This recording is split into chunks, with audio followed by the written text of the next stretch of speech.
Sasa Wakristo tunapookoka, watu wanakuja kutafuta tu vitu kwa Mungu, lakini watu hawakuja kutafuta ufalme.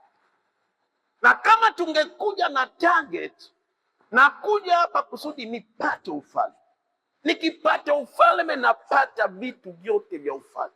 Nakwambia kama mimi nipambane, nikipata gari, napata gari lakini siyapata mafuta. Lakini ukipata ufalme, gari inapatikana, dereva anapatikana, mafuta yanapatikana, mahali itatengenezwa for free. Sasa tukasema kusudi tuweze kupata ufalme wa Mungu. Sasa ukipata ufalme unapata vitu vyote vya ufalme. Sasa kwa kupata ufalme wa Mungu unahitaji mambo tano. Sasa namba 1, Yesu alipokutana na Nikodemo, Yohana 3:3, akamwambia kama hutazaliwa mara ya pili hauwezi kuona ufalme wa nani? Wa Mungu.